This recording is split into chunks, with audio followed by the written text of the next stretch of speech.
Hello and welcome to the online platform of Rouse Academy for competitive exams. And I, Pragya Pandey, welcome you all to our very special series on daily news review. So, without wasting any time, let's see what is in the news. The first article is talking about India and the need of uniform civil code. Article लिखा है former vice president of India M Venkaiah Naidu ने, इसीलिए इसकी importance बहुत ज़्यादा हमारे लिए हो जाती है। देखिए, अगर हम बात करें इंडिया की एज पर द आर्टिकल, तो आर्टिकल बात कर रहे हैं कि इंडिया की जब आप बात करते हैं तो इंडिया एक ग्रुप है, एक ऐसा नेशन है जहाँ पर आपको डाइवर्सिटी दिखेगी, बहुत सारे रिलीजन देखने मिलेंगे, सबके अपने अपने पर्सनल लॉ हैं, चाहे आप मैरिजेस की बात कर लें, आप डिवोर्स की बात कर लें, इनफैक्ट अडॉप्टेशन से लेके सारी चीज़ें अलग अलग हैं, इनहेरिटेंस और सक्सेशन। सो यहाँ पर अगर बोला जाए that it would be accurate to say that the absence of uniform civil code has only serve to perpetuate the inequalities and inconsistency in our land rich diversity। क्योंकि अगर आप बात करेंगे इंडिया में इतना ज़्यादा डिफरेंट होते हुए भी, अलग अलग कैटेगरीज होते हुए भी, आज की डेट में बहुत सारी समस्याएं हैं जिसको लेकर यूनिफॉर्म सिविल कोड की इम्पोर्टेंस हो जाती है। कॉन्स्टिट्यूशन असेंबली को यहाँ पर बात की जा रही है कि ये पहली बार नहीं है जब यूनिफॉर्म सिविल कोड के बारे में यहाँ पर बात की जा रही है। इसका जो डिबेट है ये कॉन्स्टिट्यूएंट असेंबली के समय से चलता आ रहा है, और इससे ये बात लगाया जा सकता है कि यूसीसी का जो रूट है वो आपके कॉन्स्टिट्यूशन में ही आपको देखने मिलेगा, specially when we talk about the article 44 that we will discuss later on. अगर आगे हम बात करें तो कॉन्स्टिट्यूशनल असेंबली ने बहुत सारे डिबेट करे हैं और बहुत सारे रीजंस बताए हैं कि क्यों यूनिफॉर्म सिविल कोड या कॉमन सिविल कोड यहाँ पर होना आवश्यक है। Specially will talk about the Baba Saheb Ambedkar, जो हमारे कॉन्स्टिट्यूशन के निर्माता हैं, पितामह हैं। इन्होंने बताया, चीफ आर्किटेक्ट हैं जो इंडियन कॉन्स्टिट्यूशन के। इन्होंने एक स्ट्रॉन्ग केस यहाँ पर रखा है, अपनी बात रखी, जहाँ पर इन्होंने सजेस्ट किया है कि यूसीसी ज़रूरी है। इन्होंने इम्पोर्टेंस बताई है यूसीसी की और इंश्योर किया है कि भाई अगर आप यूनिफॉर्म सिविल कोड लेकर आ जाएंगे तो सबसे पहले आपको उससे दो फायदे होने वाले हैं। एक तो जेंडर इक्वालिटी आपको देखने के लिए मिलेगी, और दूसरा जो सोसाइटी में प्रिवेलिंग ईवल्स हैं, जो दिक्कत हैं, जो परेशानियां हैं, वो यहाँ पर ख़त्म हो जाएंगी। इसी आर्ग्यूमेंट को काउंटर करते हुए बहुत सारे कॉन्स्टिट्यूएंसी असेंबली के जो एम्बर है जिन्होंने इस आइडिया को अपोज किया है, वहाँ पर भीमराव अंबेडकर जी ने एक बड़ा अच्छा स्टेटमेंट दिया है दैट आई पर्सनली, देखिए आप ऐसे जो स्टेटमेंट होते हैं आप ये अपनी आंसर राइटिंग में इनका इस्तेमाल कर सकते हैं, इसीलिए please mark this sentence out that I personally do not understand why religion should be given this vast expansive jurisdiction so as to cover the whole of life and to prevent the legislature from encouraging upon that field. After all, what are we having this liberty for? We are having this liberty in order to reform our social system. This is full of inequalities, so full of inequalities, discrimination and other things which conflict with our fundamental right, with therefore quite impossible for anybody to conceive that personal law shall be excluded from the jurisdiction of the state. And this is a very nice statement which you can use further in your examination. ऐसे ही बहुत सारे distinguish member थे constituent assembly के, जैसे अलादी कृष्ण स्वामी अय्यर, के M Munshi, जिन्होंने भी advocate किया कि हमें यूसीसी को यहाँ पर लाना ज़रूरी है। अलादी कृष्ण स्वामी अय्यर की बात करें तो इन्होंने बात करी है आर्टिकल की, जो बात कर रहा है, जो एम कर रहा है कि हमें एक कॉमन मेजर लाने की ज़रूरत है, एक कॉमन एग्रीमेंट लाने की ज़रूरत है, जहाँ पर सभी लोग एक साथ देखने के लिए मिले। और इसी को लेकर आपको सबसे इम्पॉर्टेंट चीज़ दिखाई देगी विच is the article 44 of the constitution of India, जो मेंशन किया जा रहा है डायरेक्टर प्रिंसिपल्स में। आर्टिकल 44 की बात करें तो ये कॉन्स्टिट्यूशनल मैंडेट करता है, ये बोलता है कि स्टेट्स को यूसीसी लाने के लिए यहाँ पर काम करना चाहिए, ताकि जिसमें भी अलग अलग फेथ, अलग अलग प्रैक्टिस और पर्सनल लॉ के जो लोग हैं सभी को एक ही एम्बिट में लाने के लिए भी काम किया जाना चाहिए। साथ ही अगर हम बात करें तो बहुत सारे ऐसे इंस्टेंसेस हुए हैं जिसकी वजह से हमें समझ आ रहा है कि जो आर्टिकल 44 है या यूसीसी है, ये कहीं ना कहीं नेशनल सिक्योरिटी, नेशनल इम्पोर्टेंस को लेकर भी बहुत ज़्यादा इम्पॉर्टेंट हो जाते हैं। इसकी वजह से नेशनल इंटीग्रेशन हमें देखने मिलेगा, रिलीजियस फ्रीडम कहीं से भी कहीं तक इसकी वजह से हैम्पर नहीं होगी। एसेंस क्या है इस बात का, देखिए यूसीसी की बात करें तो ये एक राइट स्टेप है, एक सही डायरेक्शन है जब हम फ्यूचर की बात करते हैं, जब हम फंडामेंटल राइट्स को प्रोटेक्ट करने की बात कर रहे हैं, जब हम सोशल इक्वालिटीज़ की बात कर रहे हैं, जब हम जेंडर बेस्ड डिस्क्रिमिनेशन को ख़त्म करने की बात कर रहे हैं. No doubt when we talk about the UCC it is extremely very important. अब now the questions come after this entire discussion. Let's understand about this entire concept. UCC की बात करते हैं तो देखिए ये कॉमन स्टैंडर्ड सेट है civil laws के जिसमें सारे सिटीजन्स जो हैं कंट्री के, चाहे उनका क्या रिलीजन है, क्या कल्चर है, क्या एथनिसिटी, उन सभी को छोड़कर एक स्टैंडर्ड कोड यहाँ पर लाना ही यूनिफॉर्म सिविल कोड है. विच मीन्स जो भी रिलीजियस मैटर्स होंगे, पर्सनल मैटर्स होंगे, मैरिजेस, डिवोर्स, इनहेरिटेंस, अडॉप्शन, सभी एक ही अम्ब्रेला के अंदर आपको देखने के लिए मिलेंगे. So in general what we can say, UCC एक सेट है, एक रेगुलेशन है जो प्रोवाइड करता है, जो प्रपोज करता है कि पर्सनल लॉ को रिप्लेस करिए और सभी रिलीजन के लिए अलग अलग लॉज लाने की जगह वन सिंगल लॉ के बारे में यहाँ पर बात की जाती है जो सभी व्यक्तियों को एक ही अम्ब्रेला के नीचे यहाँ पर गवर्न करेगा. All right, so this is the UCC which is covering the entire nation holistically. UCC की जैसे हमने बात करी, आप देखेंगे किन किन एरियाज़ को कवर करने वाला है, चाहे आप मैरिजेस की बात करें, डिवोर्स की बात करें, मेंटेनेंस, इनहेरिटेंस, अडॉप्शन या फिर सक्सेशन ऑफ प्रॉपर्टी की बात करें, सारी जगह पे आपको यूनिफॉर्म सिविल कोड देखने के लिए मिलेगा.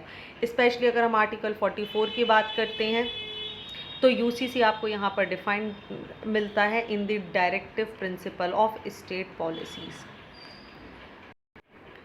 इसी के साथ देखिए आप याद रखेंगे बहुत सारे स्टेटमेंट्स आपके एग्जामिनेशंस में आपसे पूछे जा सकते हैं कि यूसीसी को लेकर जो कॉन्स्टिट्यूशनल असेंबली है या उनके जो डिफरेंट स्टेटमेंट हैं वो क्या रहे हैं.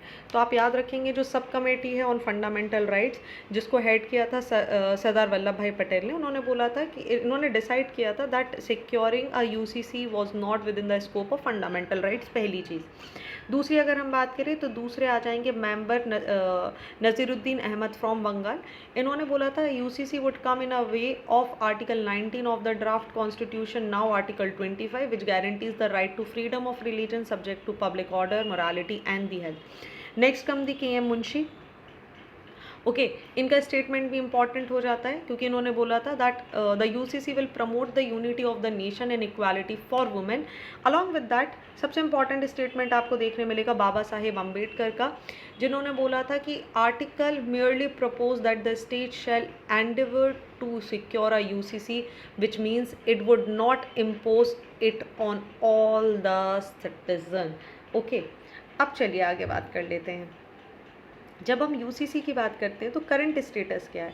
देखिए करंटली इंडिया में पर्सनल लॉज हैं, बहुत ही कॉम्प्लेक्स हैं, हर रिलीजन का अपना एक लॉ आपको देखने मिलेगा, सेपरेट लॉज हैं, कस्टम्स हैं, चाहे आप हिंदू सक्सेशन एक्ट की बात कर लीजिए, स्पेशली हिंदू, सिख, जैन और बुद्धिस्ट, ये सभी एक ही एम्बिट में आपको देखने के लिए मिल जाएंगे. मुस्लिम्स पर्सनल लॉ आपको देखने मिल जाएगा. मोर ओवर डाइवर्सिटी बहुत सारी है, कम्युनिटीज़ अलग अलग हैं, मुस्लिम, क्रिश्चियन, सबके लॉ अलग हैं. इनफैक्ट ट्राइब्स जो हैं उनके राइट्स भी अलग हैं जिसको प्रोटेक्ट करा जा रहा है by the constitution itself. Constitution यहाँ पर प्रोटेक्ट करता है जो लोकल कस्टम्स है नागालैंड के, मेघालय के और मिज़ोरम के, इन्हें यहाँ पर प्रोटेक्ट करता है. इसी को लेकर अगर आपको पता हो जब यूसीसी के आने की बात की गई थी तो जो लोग हैं जो ट्राइबल कम्युनिटीज़ के, दे हैव स्टार्टेड डिमांडिंग कि यूसीसी को मत लाइए, अदरवाइज़ जो हमारा अपनी एथनिसिटी है, हमारा जो कल्चर है वो यहाँ पर ख़राब हो जाएगा. इसका एक सबसे बड़ा एक्सेप्शन आपको देखने मिलेगा गोवा, जहाँ पर सारे religion no matter from which religion you belong they have common law, चाहे मैरिज की बात करें, डिवोर्स की बात करें या अडॉप्शन की. क्यों? क्योंकि देखिए ये डीपीएसपी का पार्ट है article 44, so that state can freely impose it. Constitutional provision की जैसे हमने बात करी थी, आर्टिकल 44 डीपीएसपी की बात करता है. ये फोर्सेबल नहीं है, as you all know it is not at all forcible by the court, but it is suppose to inform and guide the governments. All right, आगे अगर हम बात करें तो इसी को लेकर 21st लॉ कमीशन ने अपनी एक रिपोर्ट यहाँ पर रखी थी, जिन्होंने अंडरलाइन किया था कि यूनिफॉर्म सिविल कोड ना ही नेसेसरी है ना ही डिज़ायरेबल है. हालांकि ये मुद्दा चर्चा में कब आया, जब नेक्स्ट लॉ कमीशन जो 21st लॉ कमीशन है वो यहीं पर अपनी बात को चेंज करेगा. वो बोलेगा कि नहीं, this is a high time where we should think about the uniform civil code, और इसी को लेकर ये सारा मुद्दा गरमाया हुआ था। नीड की क्या आवश्यकता, उसके पहले हम बात कर लेंगे कुछ इंपॉर्टेंट लैंडमार्क जजमेंट के बारे में। The first and the very important case is the Shah Bano case. Okay, देखिए शाहबानो केस की अगर हम बात करेंगे तो यहाँ पर आपको पता है सुप्रीम कोर्ट ने अपहेल्ड किया था राइट ऑफ मुस्लिम विमेंस की वो मेंटेनेंस यहाँ पर क्लेम कर सकती हैं अपने हस्बैंड से, नो मैटर कि इद्दत का पीरियड ख़त्म हो चुका है या नहीं। इद्दत के पीरियड के बाद भी वो क्या कर सकती हैं, यहाँ पर अपने राइट्स मांग सकती हैं। इसने हाईलाइट किया था कि यूसीसी क्या कर सकता है, जो कॉन्ट्राडिक्शन है, जो आइडियोलॉजीज़ हैं, उनके ऊपर भी यहाँ पर एक एम्बिट हमें देखने के लिए मिलेगा। नेक्स्ट सरला मुदगल केस यहाँ पर बहुत इंपॉर्टेंट बन गया। 1995 का जजमेंट था जहाँ सुप्रीम कोर्ट ने स्टेट किया जो हिंदू हस्बैंड है they cannot convert to Islam and marry without dissolving his first marriage. So in case if any Hindu male, if they want to marry a person and they are thinking that they will convert to Islam and then they can marry to another girl, तो यहाँ पर clear किया गया कि यहाँ पर conversion आपको देखने के लिए नहीं मिलेगा। बायगमस मैरिजेस को यहाँ पर प्रिवेंट करने के लिए यहाँ पर ये डिसीजन लिया गया था। Next is the Shayara Bano case जहाँ पर सुप्रीम कोर्ट ने डिक्लेयर किया कि ट्रिपल तलाक एक अनकॉन्स्टिट्यूशनल प्रैक्टिस है और वायलेट करता है जो मुस्लिम महिलाएं हैं उनकी डिग्निटी और इक्वालिटी को लेकर। इसी को लेकर पार्लियामेंट ने इनेक्ट कर दिया था एक ऐसा लॉ जो रेगुलेट करेगा मुस्लिम मैरिजेस को और डाइवोर्स को। ऑलराइट, चलिए आगे अगर हम बात करें तो क्या ज़रूरत है यूनिफॉर्म सिविल कोड लाने की या इसके फ़ायदे क्या होंगे, तो देखिए सबसे पहली बात जेंडर जस्टिस की बात की जाती है। जो महिलाओं के साथ यहाँ पर आप देख रहे होंगे बहुत सारी ईविल इल प्रैक्टिसेस हो रही हैं, जेंडर बायसनेस आपको देखने मिल रही है, वो ख़त्म होगी। जो जितने भी केसेस हैं उनमें आपको एक यूनिफॉर्मिटी देखने मिलेगी, चाहे आप सीपीसी की बात कर लें, सीआरपीसी की बात कर लें। सेक्युलरिज्म आपको यहाँ पे कंट्री का मेंटेन होता हुआ दिखाई देगा, जहाँ पर नेशन को एक कॉमन लॉ की ज़रूरत है सारे सिटीज़न के लिए, नो मैटर कि कौन किस रिलीजियस प्रैक्टिस को फॉलो करता है। चाहे आप हिंदू सक्सेशन एक्ट की बात कर लें, हिंदू मैरिज एक्ट की बात कर लें या शरीयत की बात कर लें, इन सभी को एक ही एम्बिट के अंदर लेकर आया जा सकता है। दूसरी और बहुत इंपॉर्टेंट बात कि भाई विजन है, कॉन्स्टिट्यूशन मेकर्स ने आर्टिकल 44 डाला ही इसीलिए है ताकि भविष्य में इस तरीके की किसी चीज़ को डिसाइड किया जा सके।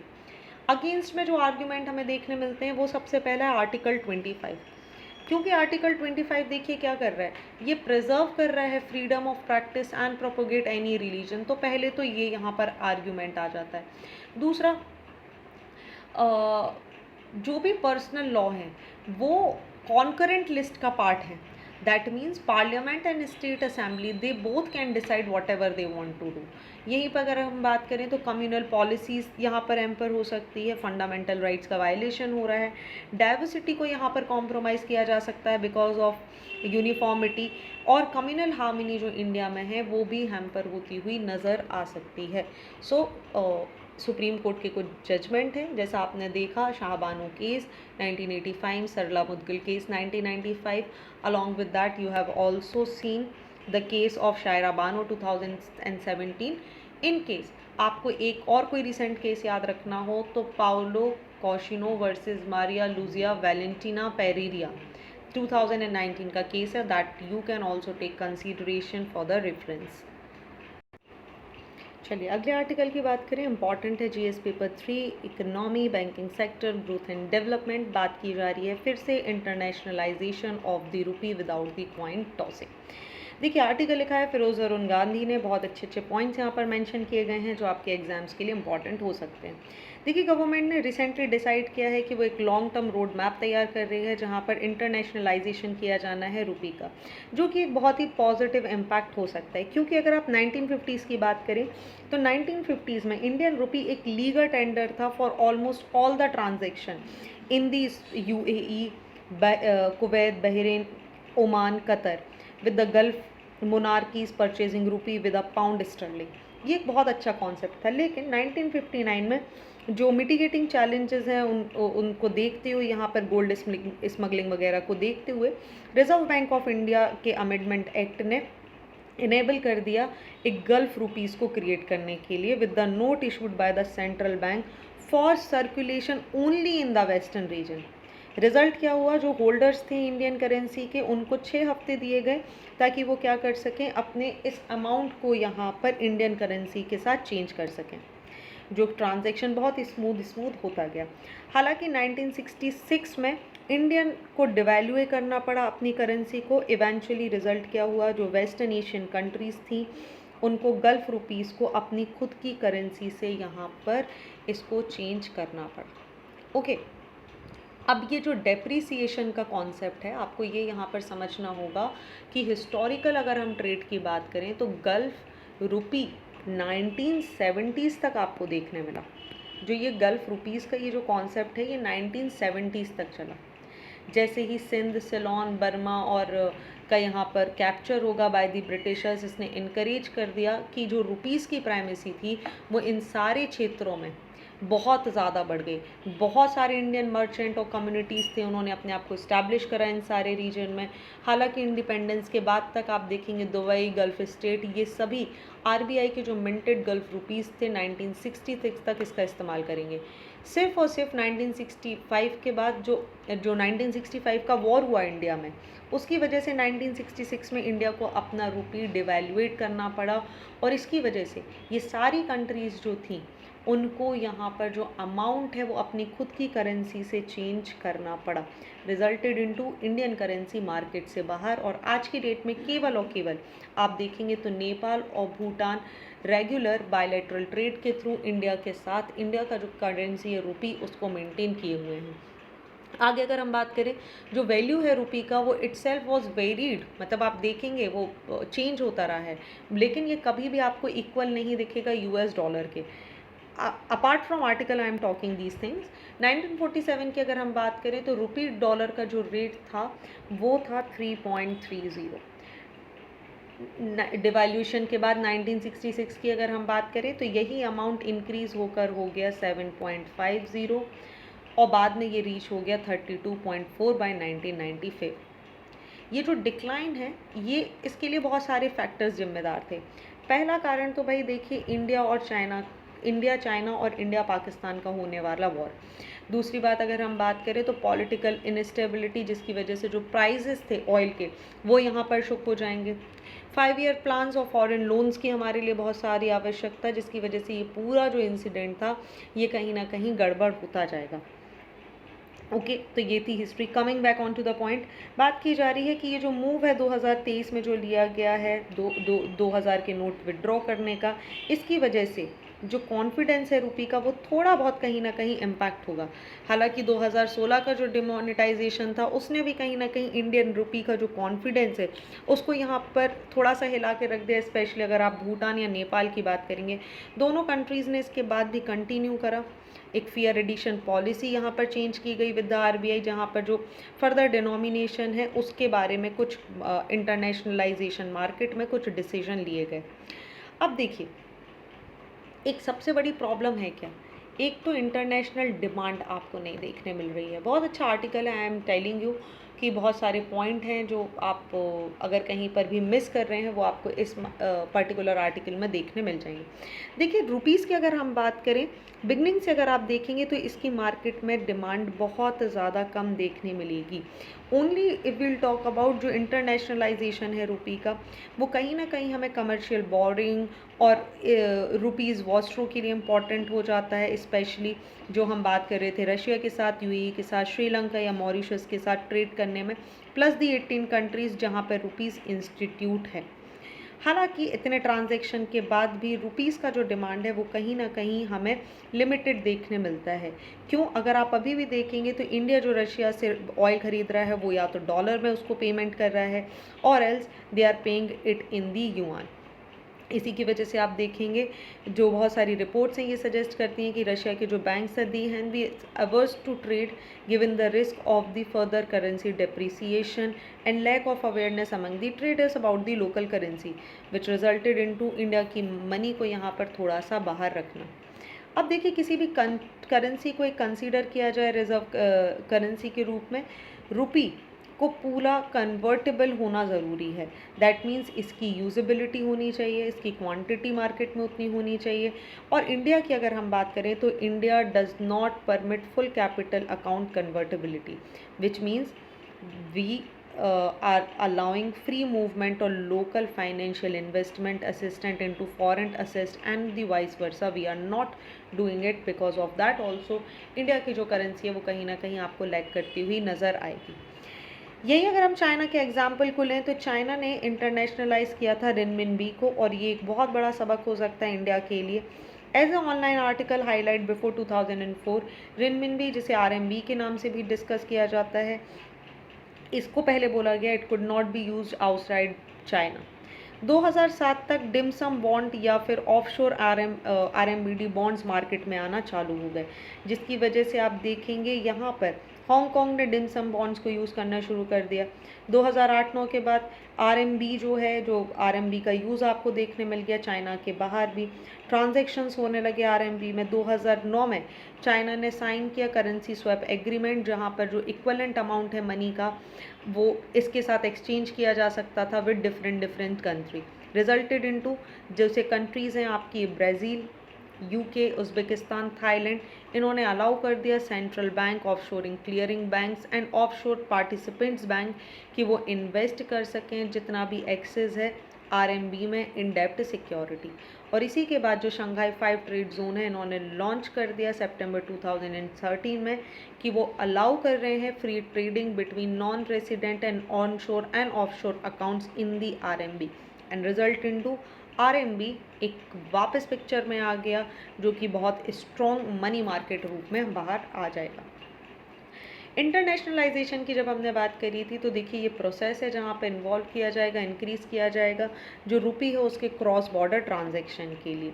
इम्पॉर्टेंट क्यों है? क्योंकि ये प्रमोट करेगा रुपीज़ को इंपोर्ट करने के लिए, एक्सपोर्ट करने के लिए, ट्रेड करने के लिए, करंट अकाउंट ट्रांजैक्शन में, कैपिटल अकाउंट ट्रांजैक्शन में। ये सारे जो ट्रांजैक्शन हैं ये रेसिडेंट्स के बीच में, नॉन रेसिडेंट्स के बीच में हमें देखने के लिए मिल सकते हैं।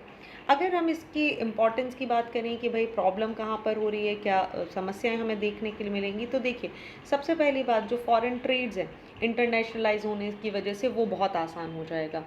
मिटिगेट जो चेंज एक्सचेंज रिस्क हैं वो यहाँ पर कम हो जाएंगे, एक ट्रांसपेरेंसी यहाँ पर क्रिएट हो जाएगी, जो डिपेंडेंसी है फॉरेन रिजर्व्स पे, फॉरेक्स रिजर्व पे, वो यहाँ पर कम हमें देखने के लिए मिल जाएगी। Alright, along with that if will talk about कि क्या चैलेंजेस हमें हो सकते हैं, तो एक कॉम्प्लिकेट मॉनेटरी पॉलिसी इंडिया की है उसे ईज़ करना ज़रूरी है।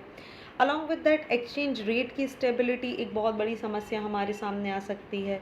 इसके अलावा जो अनकंट्रोल्ड फ्लो है मनी का, रुपीज़ का मार्केट में, वो भी हमें देखने के लिए मिल सकता है। और इन सारी समस्याओं से निपटने के लिए ही अगर आप देखेंगे तो जो इंटरनेशनलाइजेशन है रुपी का वो कहीं ना कहीं अभी भी डाउट में आपको देखने मिलेगा। अलॉन्ग विद दैट एक सबसे बड़ा चैलेंज है वो है रुपीज़ की डिमांड कम होना और लिक्विडिटी यहाँ पर कम देखने के लिए मिलना। और वे फॉरवर्ड यहाँ पर क्या हो सकता है, देखिए इंडिया को लर्न करना चाहिए, जैसे हमने बात करी चाइना के एक्सपेरिमेंट से, रिम्बिम्बी से। उन्होंने भी यहाँ पर क्या करा था, इंटरनेशनलाइज किया रिम्बिम्बी को and also had trade surplus across the world. Currency swap agreements यहाँ पर साइन करने होंगे अलग अलग ऑफशोर मार्केट से, जिसकी वजह से जो रुपीज़ है उनकी डिमांड आपको मार्केट में देखने के लिए मिल जाएगी। कंसीडर करना चाहिए, थिंक करना चाहिए, प्लानिंग करनी चाहिए और अलाउ करना चाहिए ऐसे सेटलमेंट्स को जो फॉरेन में किए जा रहे हैं उनको रुपीज़ में। एक स्पेशल रुपी डिनोमिनेशन बॉन्ड्स यहाँ पर क्रिएट करने की आवश्यकता है, जिसकी वजह से जो रुपी है उसका इंटरनेशनल पेमेंट हमें देखने के लिए मिल सके। तो this is a very nice article, I hope इससे आपको बहुत ज़्यादा मदद मिली होगी। चलिए moving on to the next article which is important for GS paper 3, cyber security, government policies and intervention for GS paper 2। बात यहाँ पे की जा रही है डार्क पैटर्न की। We have discuss this topic multiple times, but since it is today in the today's article it is given in very brief detail, so let's talk about it again. देखिए department of consumer affairs India की अगर हम बात करें, standard council of India, इन्होंने recently एक joint consultation किया with the stakeholder on the menace of the dark pattern, और इसके साथ एक गाइडलाइन के साथ गवर्नमेंट ऑफ इंडिया ने एक प्लान यहाँ पर प्रपोज किया है। अगर बात करें कि डार्क पैटर्न होते क्या हैं, तो देखिए हैरी बिर्गनल जो कि एक यूज़र है, इन्होंने एक्सपीरियंस किया कि यूके ने इंट्रोड्यूस किया था एक शब्द डार्क पैटर्न, एक फ्रेज 2010 में, ताकि कैरेक्टराइज किया जा सके ऐसी हरकतों को जो डिसेप्टिव होती हैं, जो क्लाइंट को या यूज़र्स को ट्रिक करने के लिए बनाई जाती हैं। So basically dark pattern refer करता है एक ऐसे डिज़ाइन को या ऐसे यूज़र इंटरफेस टेक्निक को जिसका इंटेंशन ही होता है कि वो क्राफ्ट कर सके, मैनिपुलेट कर सके या डिसीव कर सके यूज़र को इनटू मेकिंग सर्टेन चॉइसेस और taking specific action that may not be in their best interest. So यहाँ पर डिसेप्टिव जो प्रैक्टिसेस होती हैं, ये एम्प्लॉय करती हैं, इन्फ्लुएंस करती हैं यूज़र बिहेवियर को बहुत सारे तरीके से। फॉर एग्ज़ाम्पल आप इसको इस तरीके से समझ सकते हैं कि dark pattern is the sneak into basket technique used on e commerce website, जहाँ पे यूज़र्स को ऐड आते हैं items on their shopping cart. A dark pattern may be employed and automatically adding additional items to their cart, जहाँ पे users का permission भी नहीं हो। इसकी वजह से यूज़र्स क्या होते हैं, उनकी जो परचेजिंग ज़रूरी नहीं है उनकी इंटेंशन हो कि उन्हें ये पर्टिकुलर चीज़ ख़रीदनी है, इसके बाद भी ये बार बार पॉपअप्स आपको देखने के लिए मिलेंगे। अलॉन्ग विद दैट बहुत सारे पॉपअप्स अलग अलग पर्टिकुलर ब्रांड के आपको देखने मिलेंगे। इन केस अगर आप रिजेक्ट बटन दबाना चाहें या ये एक्स का साइन दबाना चाहें, still that will ask you yes और no whether you want to exit from the site और नॉट। तो these are everything is in the practice of dark pattern. अब देखिए अलग अलग टाइप्स क्या हैं, इनको हम यहाँ पर डिटेल में देखेंगे। I have written everything in brief.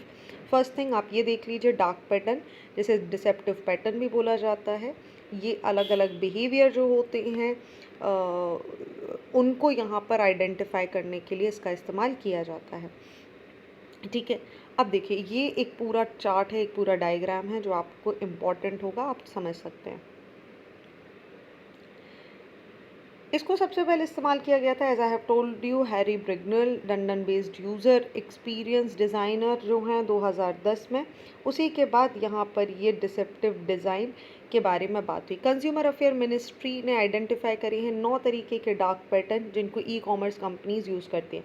अगर आप भी जानना चाहते हैं कि भाई कौन से डिसेप्टिव कंपनीज़ हैं, तो आप deceptivedesigns.in पर जा सकते हैं। There you will find the rest of the details also. चलिए पहला बात कर लेते हैं, बिजनेस क्या क्या तरीके अपना लेते हैं। उसमें पहला आपको देखने मिलेगा फॉल्स अर्जेंसी, एक ऐसा सेंस या अर्जेंसी या स्कैरसिटी क्रिएट कर देना कंज्यूमर को परचेज के लिए कि भाई ठीक है, ओके ये ख़त्म होने वाला है, लास्ट है, बिल्कुल आपको अभी ख़रीदना होगा। दूसरा है बास्केट स्नीकिंग, जहाँ पर जो डार्क पैटर्न है ये एडिशनल प्रोडक्ट्स या जो सर्विसेज होती हैं शॉपिंग की, वो यूज़र के कंसेंट के बिना यहाँ पर ऐड कर देंगे। कन्फर्म शेमिंग, मतलब एक गिल्ट यहाँ पर कंज्यूमर को फील करवाएंगे। क्रिटिसाइज़ करेंगे, अटैक करेंगे कंज्यूमर को अगर वो एक पर्टिकुलर बिलीफ या व्यू पॉइंट पे खरा नहीं उतरता। तीसरा है चौथा है फोर्स्ड एक्शन, जहाँ पर ये पुश करते हैं कंज्यूमर को कि वो ऐसे एक्शन लें जो वो नहीं लेना चाहते, जैसे साइनिंग अप फॉर बहुत डिफरेंट सर्विसेज अगर वो पर्टिकुलर कोई चीज़ यहाँ पर ऑर्डर करना चाहते हैं। नेक्स्ट इज़ दी नैगिंग, जहाँ पर लगातार क्रिटिसिज्म, कंप्लेंट या रिक्वेस्ट हमें देखने मिलती हैं for their actions. Next is the subscription type, for example कि अगर किसी पर्टिकुलर सर्विसेज को आप क्विट या कैंसिल करना चाहते हैं तो एडिशनली यहाँ पर मल्टीपल स्टेप्स होते हैं जहाँ पर आप सब्सक्रिप्शन ट्रैप्स में फंस जाते हैं। बेट एंड स्विच, जहाँ पर एडवर्टाइज किए जाते हैं बहुत सारे प्रोडक्ट उनको, बट उनको डिलीवर कुछ और किया जाता है और ऑफन वो बहुत ही लोअर क्वालिटी के देखने के लिए मिलेंगे। Next is the hidden cost, जहाँ पर बहुत सारे हिडन चार्जेस होते हैं जब तक कंज्यूमर यहाँ पर उनको बास्केट में ऐड करता है और जैसे ही पेमेंट करने के लिए आगे बढ़ेगा यू विल फाइंड कि सडनली चार्जेस यहाँ पर इंक्रीज़ हो जाएंगे। Next is the disguised ads, जो बहुत सारे एड्स आपको बार बार स्क्रीन पर दिखाई देते हैं। Okay, so this is the article here. अब डार्क पैटर्न क्या इलीगल है? देखिए बहुत सारे लोगों का मानना है कि डार्क पैटर्न एक बिजनेस स्ट्रेटजी है। जो लीगैलिटी है डार्क पैटर्न की वो कॉम्प्लेक्स है। एक डिस्टिंग्विश करना ज़रूरी है कि मैनिपुलेशन क्या है और फ्रॉड बिहेवियर्स यहाँ पर क्या है, जिसको चैलेंज करना बहुत ही ज़्यादा मुश्किल है। एज ऑफ नाउ अगर हम बात करें तो कोई स्पेसिफिक रेगुलेशन नहीं है जहाँ पर कोई डार्क पैटर्न के बारे में कोई ख़ास डिसीजन लिया जाए। इंडिविजुअल जो इस तरीके के फ्रॉड या इस तरीके की डैमेज को सफ़र करते हैं, जैसे आप देखेंगे 2022 में गूगल और फेसबुक, उन पर भी रिपरकशंस लगाए गए थे, जहां पर जो कुकीज़ वो बार बार शो करते थे उसे बैन कर दिया गया था, because these company what they were doing, European union और फ्रेंच रेगुलेशन अथॉरिटीज़ के बहुत सारे जो रूल्स हैं डार्क पैटर्न को लेकर, उन्हें यहाँ पर ये ख़राब कर रहे थे। नेक्स्ट इज़ क्या ग्लोबल रेगुलेटरी सिस्टम क्या है, ठीक है, चलिए इसको भी समझ लेते हैं। देखिए, ग्लोबल रेगुलेटरी की बात करें तो अगर यूएस की बात करें तो यूएस में जो फेडरल ट्रेड कमीशन है वो यहाँ पर डार्क पैटर्न से डील करने के बारे में काम करता है, जहाँ रेगुलेटरी बॉडी ने लिस्ट किया है 30 से ज़्यादा ऐसे पैटर्न जिनको अगर देखा जाए, उनका यूज़ किया जाएगा तो उन पर लीगल नोटिस लिया जाएगा। फॉर दैट यहीं पर आप देखेंगे जो एफटीसी है, इन्होंने लीगल एक्शन लिया था अमेज़ॉन के खिलाफ 2014 में, जहां पर supposedly free children's app that fooled its young user into making in app purchase that their parents had to pay for. Next is the European Union. European Union में अगर हम देखेंगे तो डिजिटल सर्विस एक्ट डीएसए यहाँ पर dark pattern को कब करने में, ख़त्म करने के लिए काम करता है। और इन्होंने बात करी कि भाई फंडामेंटल राइट्स जो यूज़र के हैं डिजिटल सर्विसेज को लेके वो प्रोटेक्ट किए जाएंगे। इसी के कॉन्टेक्स्ट में अमेज़ॉन, गूगल और फेसबुक को भी कई बार ऐसे अलग अलग कंपनसेशन का यहाँ पर सामना करना पड़ा है। नेक्स्ट इज़ कि भाई किया क्या जाए, डार्क पैटर्न को एड्रेस कैसे किया जाए। तो देखिए, कंज्यूमर अफेयर्स डिपार्टमेंट ने और एएसआई ने आइडेंटिफाई किया इस इशू को और रिसेंटली बहुत सारे स्टेप लिए हैं जहां पर इनको रेगुलेट किया जाएगा। जो पीआईबी के थ्रू, प्रेस इन्फॉर्मेशन ब्यूरो के थ्रू जो जितनी इन्फॉर्मेशन अभी तक रिलीज़ की गई है, मेजर जो ऑनलाइन मार्केट प्लेसेस हैं उनको लेटर दिया गया है डिपार्टमेंट ऑफ कंज्यूमर अफेयर्स की तरफ से, जहां पर उनको बताया गया कि अगर वो इस तरीके की कोई हरकतें कर रही हैं जो यूज़र्स के राइट का वायलेशन कर रही हैं, ऐसे में कंज्यूमर राइट सेक्शन 2 क्लॉज 9 के तहत यहाँ पर बाकी कंपनीज़ के खिलाफ कार्यवाही भी की जा सकती है। एज ऑफ नाउ अगर हम इंडिया की बात करें तो इंडिया में कंज्यूमर प्रोटेक्शन एक्ट 2019 है, डिपार्टमेंट ऑफ कंज्यूमर अफेयर्स है जो कंज्यूमर के राइट्स को प्रोटेक्ट कर रहा है। Along with that advertising standard council of India भी है जो इन सारी चीज़ों से डील करता है। Now there is a question for mains for all of you, tell me in 250 words why there is a need to regulate dark pattern in India। आप अपने आंसर हमारे टेलीग्राम चैनल पर सबमिट कर सकते हैं जिसकी लिंक आपको description box में मिल जाएगी। Also if you want to submit your answer, आप कमेंट सेक्शन में भी अपना आंसर बता सकते हैं। It's a very important thing. Definitely आज या भविष्य में इससे कोई ना कोई सवाल आपको देखने के लिए मिलेगा। चलिए, moving next and talking about the next article, जहां बात की जा रही है हाई सीज ट्रीटी की, यानी अगेन हम बात करेंगे यूएन क्लॉज की। इस आर्टिकल को समझने के पहले आप इस डायग्राम को देख लीजिए। इम्पॉर्टेंट क्यों हो जाता है, ये अलग अलग टर्मोलॉजीज जहां पर हम डिस्कस करेंगे टेरिटोरियल सी का जो जोन कौन सा हो जाता है, कंटीजियस जोन कौन सा हो जाता है, एक्सक्लूसिव इकोनॉमिक जोन कौन सा हो जाता है और हाई सीज कौन सा होता है। Since we have discussed it multiple times, so I am gonna skip this part, you can see this diagram here clearly. चलिए, बात कर रहे हैं प्रोविजंस क्या है हाई सीज ट्रीटीज़ को लेकर। हाई सीज आखिर क्या है, देखिए अकॉर्डिंग टू 1985 के अगर हम जेनेवा कन्वेंशन की बात करें, हाई सीज पार्ट हो जाती हैं of that sea that are not included in the territorial water or the internal water। first thing, इनको ही हाई सीज बोला जाता है। The image you can see here.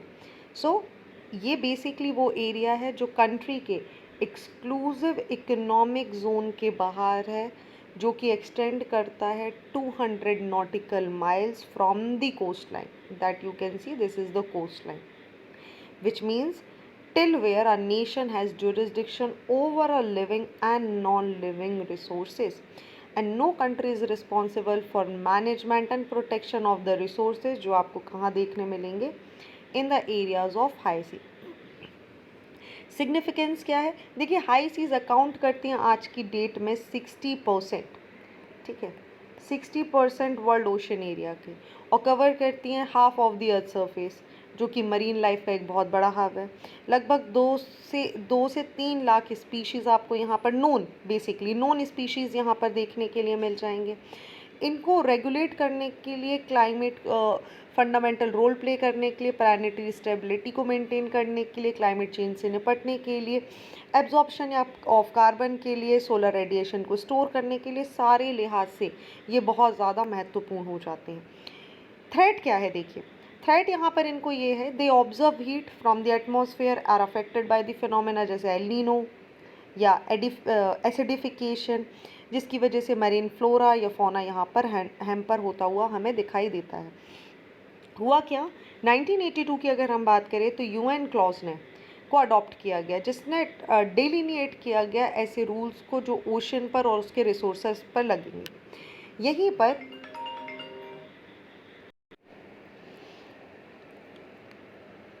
देखिए, इसी के साथ अगर हम बात करें तो जो आइडिया है प्रोटेक्ट करने का मरीन एनवायरनमेंट को, वो इमर्ज हुआ 2002 में। 2008 तक एक ज़रूरत महसूस हो गई कि एक ऐसी बॉडी लाने की ज़रूरत है जो रिकॉग्नाइज करेगी और इम्प्लीमेंट करेगी इन सारी चीज़ों को। एंड इन दैट कॉन्टेक्स्ट एक बॉडी हमारे सामने आएगी which is the UNGA, which is also known as the United Nation General assembly.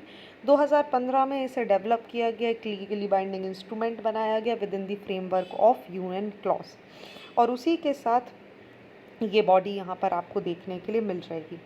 इसी के अलावा कमेटी बनाई गई जो रिकमेंड करेगी holding of the inter governmental conferences and 5 prolonged IGC negotiation. इस ट्रीटी को अडॉप्ट किया गया 2023 में, और ट्रीटी ऑब्जेक्टिव्स हैं इम्प्लीमेंट करना इंटरनेशनल रेगुलेशंस को, मरीन लाइफ, ओशन लाइफ को प्रोटेक्ट करने के लिए beyond national jurisdiction through the international cooperation. अब एक सवाल आता है कि भाई ये ट्रीटी बताती क्या है। देखिए, ट्रीटी का जो एम है वो है जो क्रिटिकल इश्यूज़ है, जैसे सी सरफेस टेम्परेचर का इंक्रीज़ होना, ओवर एक्सप्लॉयटेशन मरीन बायोडाइवर्सिटी का होना, ओवर फिशिंग हो जाना, कोस्टल पॉल्यूशन देखने के लिए मिल रहा, अनस्टेबल प्रैक्टिसेस जो कि नेशनल जुरिस्डिक्शन के बाहर है, उन सभी को यहाँ पर मेजर करना और उनके लिए यहाँ पर कोई डिसीजन लेना। जो पहला स्टेप है इसको इस्टेब्लिश करने में, वो था मरीन जो लाइफ है उसको प्रोटेक्ट करना, ओशन लाइफ को यहाँ पर प्रोटेक्ट करना from the human activities through 3/4 majority votes. इसी के बाद अगर हम बात करें तो यहाँ पर एक ऐसा मैकेनिज़्म तैयार करना जो कि बाकी सारे साइंटिफिक इंफॉर्मेशन लाना, कोऑपरेशन बढ़ाना, ट्रांसपेरेंसीज बढ़ाना, ताकि जो हाई सीज़ हैं उनको प्रोटेक्ट करने के लिए, मरीन टेक्नोलॉजी को बढ़ाने के लिए, उनको प्रोटेक्ट करने के लिए यहाँ पर कार्य किए जा सकें। साथ ही एक साइंटिफिक और टेक्निकल बॉडी बनाना जो एक रोल प्ले करेगी एनवायरनमेंट को प्रोटेक्ट करने के लिए, अवेयरनेस फैलाने के लिए और ऐसी गाइडलाइंस को सेट करने के लिए जो हाई सीज़ के लिए बहुत ज़्यादा इम्पॉर्टेंट होती हैं। नाउ द क्वेश्चंस कम कि इसको साइन करने में इतना समय क्यों लग रहा है। देखिए, मरीन जेनेटिक रिसोर्स जो ट्रीटी में बहुत सारे ऐसे क्लॉजेज हैं जो कहीं ना कहीं बाकी कंट्रीज़ को यहाँ पर नेगोशिएट करने में प्रॉब्लम क्रिएट कर रहे हैं। नाउ क्वेश्चंस कम कि भाई इस ट्रीटी को अपोज कौन कर रहा है। देखिए, बहुत सारी डेवलप्ड कंट्री हैं जो इस ट्रीटी को अपोज कर रही हैं, जहाँ पर बहुत सारी प्राइवेट एंटिटीज़ हैं जो हाई सीज़ पर डिपेंडेंट हैं, जो मरीन लाइफ पर डिपेंडेंट हैं। जैसे आप बात करेंगे तो रशिया और China, they are also not in favour of the treaty, क्योंकि रशिया यहाँ से विड्रॉ कर चुका है। वहीं अगर हम चाइना की बात करें तो चाइना भी हाई सीज़ की ट्रीटीज़ में इन्वॉल्वमेंट लेने से बचता हुआ नज़र आ रहा है। विल सी कि फ्यूचर में क्या होता है, क्या कितनी कंट्रीज़ इसको साइन करती हैं, क्या स्टैंड हमें देखने मिलता है, then we will discuss about it for any further. देखिए, फाइनेंस मिनिस्ट्री ने पुश किया है, वो रिफॉर्म्स लाना चाहती है FDI में। इकोनॉमी के लिए इम्पॉर्टेंट हो जाता है। इम्पॉर्टेंट बस कहाँ पर है, आप देखिए FDI की जब हम बात करते हैं, it is the foreign direct investment, एक टाइप है क्रॉस बॉर्डर इन्वेस्टमेंट का, जिसमें इन्वेस्टर जो होता है वन कंट्री से वो इस्टेब्लिश करता है एक ऐसा इंटरेस्ट, एक ऐसी एंटरप्राइज किसी भी दूसरी कंट्री में। FDI अलग अलग फॉर्म्स हो सकते हैं जहाँ पर वो शेयर एक्वायर कर सकते हैं, इस्टेब्लिश कर सकते हैं, कोई सब्सिडरी या जॉइंट वेंचर यहाँ पर बना सकते हैं, लोन दे सकते हैं किसी कंपनी को, या टेक्नोलॉजी ट्रांसफ़र के थ्रू भी FDI को लाया जा सकता है। एफडीआई को एक बहुत ही इम्पॉर्टेंट की ड्राइवर माना जाता है इकोनॉमिक ग्रोथ में, बिकॉज ये कैपिटल, टेक्नोलॉजिकल मार्केट एक्सेस और एम्प्लॉयमेंट अपॉर्चुनिटी लेके आता है होस्ट कंट्री में। तो ये थे आज के इंपॉर्टेंट आर्टिकल। आई होप आपको सारी चीज़ें क्लियर हो चुकी होंगी। So thank you for watching this video and see you tomorrow.